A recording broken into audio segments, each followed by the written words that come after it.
Hey, so we're doing another round of chest tattoos today. Woohoo, chest tattoos. So So let's start off with this extremely long email. Another life story. From Christopher. It says, "Hi guys, love watching your videos. Whether intended or not, they give a lot of guidance on do's and don'ts with body modifications. Wanted to reach out with a question that's been burning and a photo to go with it. Awesome. I'm 25, living in small town New York, love tattoos and the people involved with body modification. Something I've always wanted to do is tattoo. However, an apprenticeship has and does feel out of reach, having a kid and lots of bills. Knowing what an apprentice makes and how hard it would be to find someone to take me on for only weekends, I decided to get research going on machines, ink, sterilization protocol, healing processes, etc. I finally bought a machine in October and I started on fake skin, getting a feel for how the machine runs, how I need to change and adjust things. Then I decided to put a few small flash pieces on myself. Once I felt comfortable transitioning to skin, I did this for about a month, 4 to 5 small pieces. Fast forward, now I have been at it for 5 months and have a close friend who's allowed me to put quite a few pieces on him and he loves them. It's been great learning what works and what doesn't, what I'm capable of, and pushing my limits more and more. I feel shame though with not working out of a shop, not taking on an apprenticeship, so it leaves me with a burning question. So here's my question. In this context, how do you guys feel about scratchers if they don't fuck around, take it seriously, know their limits, etc.? I attached our work in progress piece. It's been a lot. It's not perfect, but me and my friend are happy with it so far. P.S. The dick B wasn't mine. Laugh my ass off, Chris. I kind of wish it was. Yeah, right? The dick B is fun. It's not that, so this tattoo could have been a hell of a lot worse, but before I get into this tattoo, I just want to say, apprenticeships are a lot easier to get than they used to be. It used to be like you had to know a guy who knew a guy. You had to go down a shady alley and talk to a guy named Uncle Tim. You had to know like a secret handshake or something. Or be like a weird biker or something. You're part of the Hells Angels. It's not like that anymore. It's come out of the shadows a lot in the time that I've been going to tattoo shops. I see people start apprenticeships and they start tattooing in like 3 or 4 months and they're making bank as apprentices. Right, and even me, I'm coming in on the weekends. If the shop was open later, I'd be coming in on my evenings. We had a girl here who started coming around the shop last October. She has been tattooing for 4 months, and she's making almost twice what she was making at her old job. Yeah. So it happens quick. And sometimes it's just about, maybe you quit your day job and you get a night job that's evenings and weekends, and you're at the shop during the day when they're open, right? Like, there's ways to make this work. I used to feel the same way that this guy does. Maybe he's just not aware that it's easier than you think, but I feel like it's getting easier every day to get an apprenticeship. And part of what's valuable about an apprenticeship is if you had a shop and you had coworkers around you, they would have told you that this placement was wonky and the skull wasn't big enough. Yeah, they would have told you to very least move it up. Yeah, that's what I'm going to tell you. Least. Because if one of the artists came to me with this, I would have just said, the wings are way too big, the skull isn't big enough, neither is the dagger, and they're the wrong shape for this guy's body. They should have rode the natural shape that he has at his shoulder there, at least to frame him better. You've given him a weird cowl neck here with this positioning, and the black shading isn't too bad. There are some streaks when you close up, and you can see some wobbles in the lines. I feel like you could do fairly well at a shop, and you should be seeking a shop. If you're not actively doing it, I feel like it wouldn't be too long before you could be making decent money. I do understand having a kid, being a single parent. I get all of that, but I've also worked 7 days a week a lot in my life, and sometimes that's just what you have to do. Sarah's doing that now at the shop. She's here on her days off. Yeah. She has her job through the week, and it just sucks for a while. Yep, it sucks until it gets great. And you're downplaying yourself a little bit. Not only did you work 7 days a week, you worked ungodly hours. Oh yeah.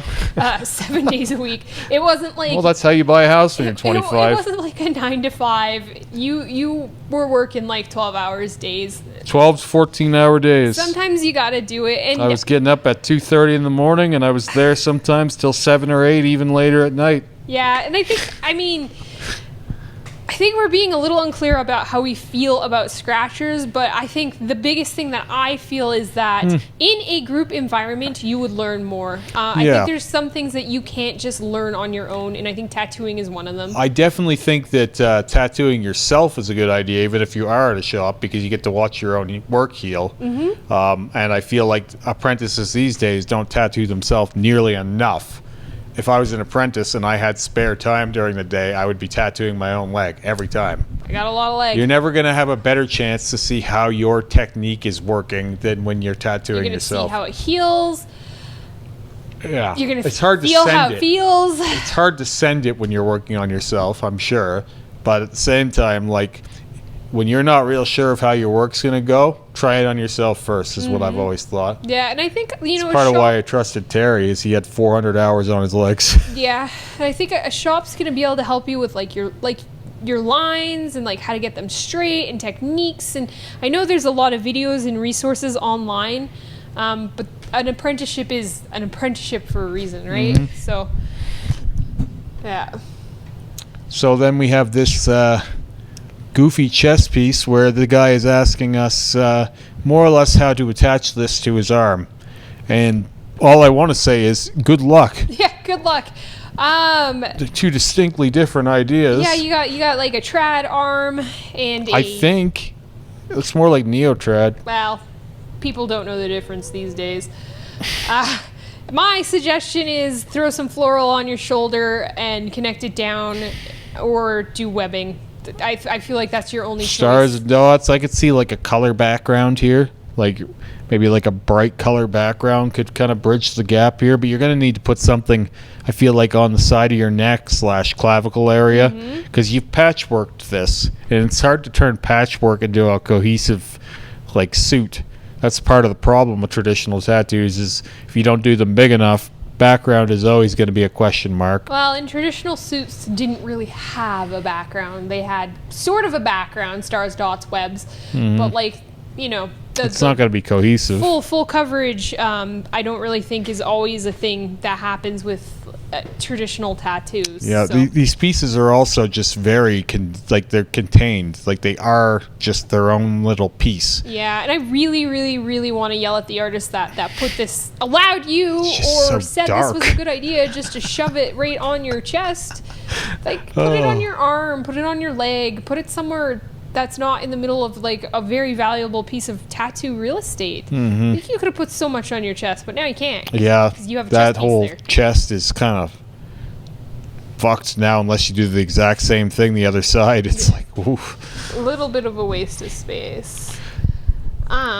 So the next one is from Nicholas. Yes, the return offender Nicholas. This is my favorite contributor to the show that keeps sending me these terrible tattoos, like the Batman and the tiny dick and the Mr. Hanky poop on his arm. You guys know Remy loves bad tattoos, so I do and I don't. I like some of this. But the One Piece made me angrier than any tattoo we featured here. The Batman cover up. I remember the Batman. Yeah. So this one says, "Hey Remy, I wanted a portrait of my father, but to add a unique aspect to it, I had my artist turn him into a zombie. It's my favorite tattoo I have, and I'd love to hear your thoughts, good or bad. I'll get a kick out of it." So, out loud. First off, could you have taken a worse photo of the man? Yeah, did you just run up and snap and run away? Well, I hope this wasn't the reference that was given to the artist, because it's so blurry. I guarantee you it was. And he looks absolutely miserable. It looks like you've just shit on his carpet or something. He's gonna be a good zombie. It's just awful. He couldn't have gotten a worse picture of this guy. Angry dad is angry. And then this tattoo, it's an alright zombie tattoo, I guess. But it looks nothing like your dad. It does not really have the likeness of his dad. They're both bald. Chin's wrong, nose is wrong, hairline's wrong, eyebrows are wrong. They both kind of have a mustache. Yeah. Here's the tip. When you're getting a portrait of any kind, let alone your parents, maybe spend a little extra and get a nice one. A little more money. Even And- if it's zombie parents. Yeah. So I like the idea of doing a zombie dad portrait, but like this is way too fucking small. Yeah. And like the idea of putting your dad on your nipple, like or over top of your nipple, it's a little strange. It's like I've always got a place for you above my nipple, Dad. Yeah. And this is the same problem with the last tattoo too. Like why did you think it was a good idea to stick this in the middle of your chest? This Well, is prime real estate. You could have What a you big do piece here. is you do a big zombie face here of your dad and a big zombie face here of your mom. You know what I mean? Make it the whole chest panel. And they're eating, a child in the middle, Just do which a is you. cool black and gray kind of horror scene behind them, Oh, yeah. and you make that your chest piece instead of putting these little fridge magnet zombie portraits. Seriously though, if you're gonna get a portrait of your dad, you gotta be willing to spend more than $236 on a bag of cheesies. For sure. Because I that's yeah. Don't try and budget for this one. I agree. I Good agree. Lord. It could have been so much better. We're good to move on. Yeah. All right, so we're moving on. This one's a really cool video. Yeah, so we have this nice bralette that we're being serviced. My thing immediately is like, well, I'll get to the nipples in a minute, but I'm wondering why they decided to have this hard exit at the top. They should have done a soft shade out onto the collarbones / Yeah. leading up to the neck. At least up to the collarbone on I- both sides. I get that he's trying to keep it under his shirt, but like you could have come up farther and not had to worry about that. It's just got this weird kind of cutout look to it. And then same thing at the bottom. First off, they should have just done the chest panel, not put it on the chest panel, like it's just floating above the nipple. They should have brought the whole thing down and then soft shaded underneath the breast line there. Yep. It would have made the whole thing look a lot more organic and flowing. I completely agree with that. Now, that being said, I really do like this tattoo. This is a wicked tattoo. I love this tattoo. I am really pissed off at the placement again. Placement and the size is just a little too small. Yeah, I agree with Remy's critiques. Mostly that it needs to come down because it's not a flattering shape Yeah, they just kind of... for him. Well, it makes his chest look smaller than it is, which is not really good. Right? Like, you could have done it in a way that would make it look like bigger. You know what I mean? Like flatter the shape of this guy a little bit better, I feel like. But it's such a cool tattoo. Yeah, it is I'm cool. curious if you're going to continue some of this stuff on below, because I think that you totally could. It's very easy the way that it's done to extend it further up or further down, should they want to. But The please style- just black out your nipples if you're gonna Well, tattoo over them. When you've done this close to them, it's almost as bad as doing them anyway. Yeah. And they take away from the piece, and the whole thing would just look a lot better and more complete if they weren't involved in it. So, yeah. But otherwise, it's a pretty cool piece. I Yep. got no problems with the artistic or application side of this. It's just Placement. the placement of it and the size. It could just whip out the black top and bottom a little more, and I've got everything I want from it. Yeah, I agree.